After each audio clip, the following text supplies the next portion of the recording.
What's up everyone, welcome back to my channel. My name is Michael Osman. Today we are going to cover audio. We've all watched those YouTube hunters that have their hunts filmed and the audio is terrible. You can't hear a single word they're saying. Well, today we're going to fix that.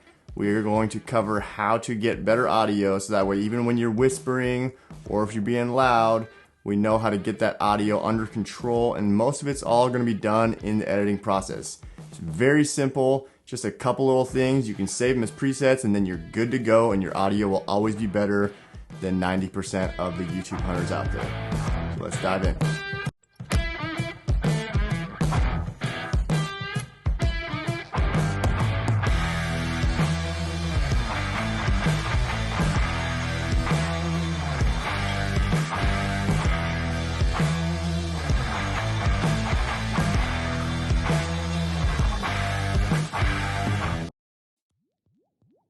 So the first thing you're going to want to do is get an external microphone. All internal microphones on cameras are pretty terrible. It really doesn't matter which one it is. Yeah, you get audio from it, but it's never going to be even close to professional level and just not very good all around. So go get a microphone, whether it's a super expensive one or a cheap one. Just any external microphone is going to be better. I use a Rode Video Micro, which is only like $60. And I can get really good audio from it just by doing a couple things in the editing process to boost the sound. And it's so much better than having that internal microphone that just is going to sound like garbage. Alright, so once you have your external microphone, get that thing plugged in and make sure you're checking your audio levels as frequently as you can. Your goal should always be to be at 0 decibels at the very highest and -6 decibels at the lowest. The sweet spot's gonna be like that -3 range. And that's where you want to stay. If you get over 0, then you start peaking and there's just a lot of the audio you're not going to be able to recover and not fix, and it's just not going to sound good. If you're down around the -6, then you're going to be okay. Even if it goes a little bit lower than that, it's not going to be terrible. There's ways you can boost it in the editing process and still get good audio from it. But your goal should always be to try and be 0 decibels to -6 decibels. That's going to be your sweet spot right there. So the next thing you really want to do is basically you're going to try and get the microphone as close to whatever you want to record, as close as you can to it. Obviously if you're out filming a hunt, you can't get it super close, so your levels are going to be a little bit higher. Or if you're doing something like this where you're kind of in like a studio type area, you can have your microphone as close as you want to you, and then you can have the levels lower on your camera. When you have the levels higher, it's going to pick up so much more sounds. So that's okay when you're out in a hunt situation, because then you pick up those ambient sounds. Where in here, I don't want ambient sounds, so that's why I have the mic a lot closer to me, so I can have the lower levels on the camera, so that way I don't have the issue of picking up other sounds besides just me talking. So for me, when I have my microphone set, when I'm out in a tree stand or whatever I'm doing, I have the levels, it's like around like 10 or 12, and that's what gets my decibel meters in that super okay range of, you know, not peaking over 0 too much. And it all depends on the wind, it depends on just how loud the area is that you are. Just want to make sure you're staying in that 0 to -6 range. But in here, like my level's down to like -4 because I have the microphone so close to me. So that's why you want to make sure to check your audio all the time. Best thing you can do too is take headphones with, especially if your camera takes a headphone jack. Then you can just check the levels with your headphones. It depends on what you're doing too. If you're doing like an interview of yourself, obviously the microphone's facing right at you and it's going to be really close to you, so you want to make sure you lower your levels for that situation. Or if you're filming an animal or whatever you're trying to film, make sure the levels are high enough to pick up the audio that you want to hear. Just make sure they're not peaking. Alright, so now that you know how to set the levels in your camera and you got your external microphone plugged in, now we're going to talk about ways that you can adjust the levels in the post-editing process to make your audio even better than what it sounds like straight out of camera. Because just because you have an external microphone, when you plug it in, it might sound better than what it obviously would without the external microphone.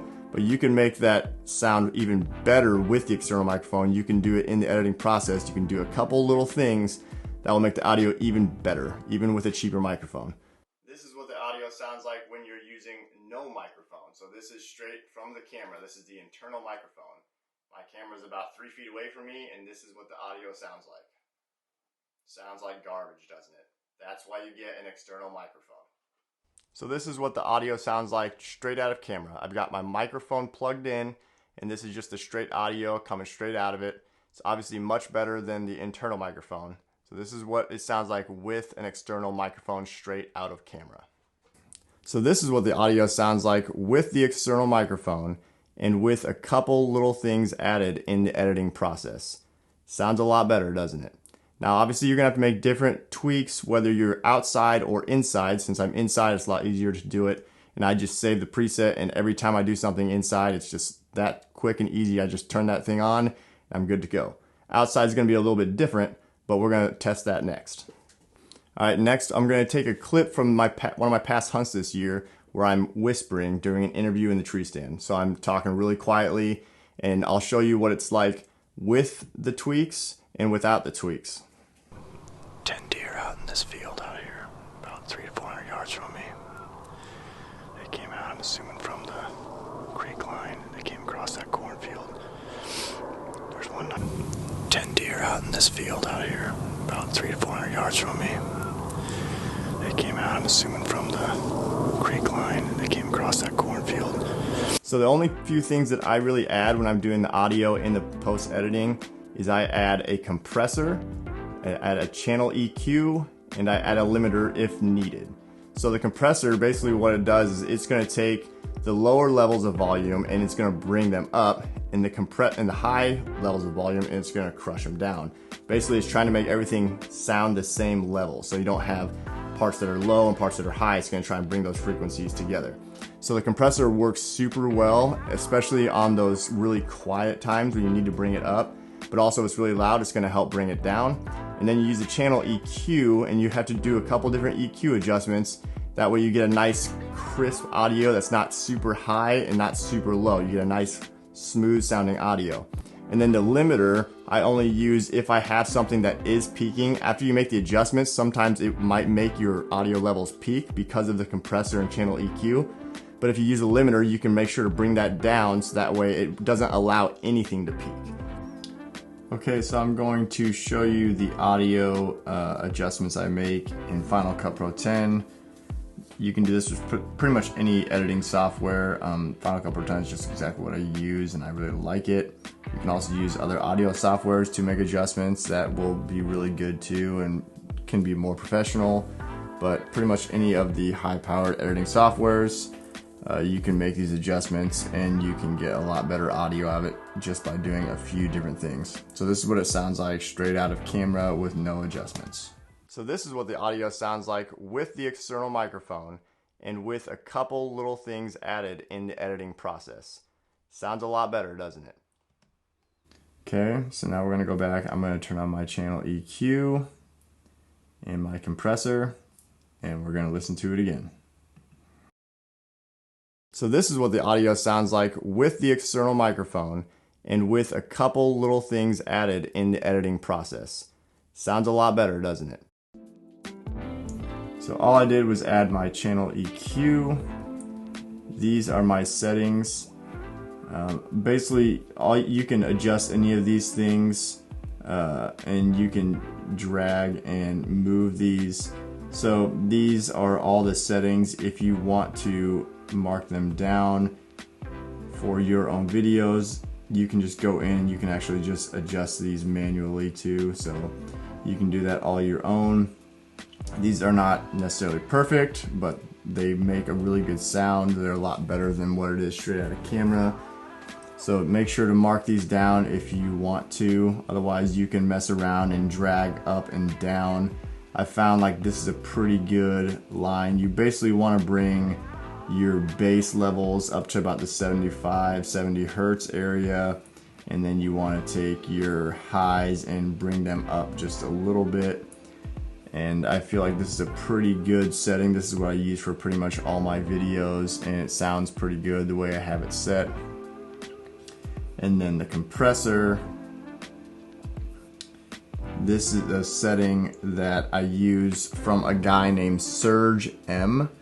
He's another YouTube guy that does tutorials, and I don't know a lot about all the specific details on compressors. This is basically the setting that he uses, and he talks about it more in depth on his video. I'll make sure to link that down below. But I've always used it since I found it, and it's always worked really well. And he goes into detail on what all the specific little dials do.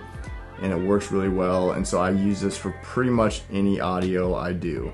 I have this preset set, and so I always just add it to any one of my videos, and then if I need to make slight adjustments I do, but most of the time with the compressor I don't have to make slight adjustments to it. I do more adjustments to the EQ and just add a limiter if I need to.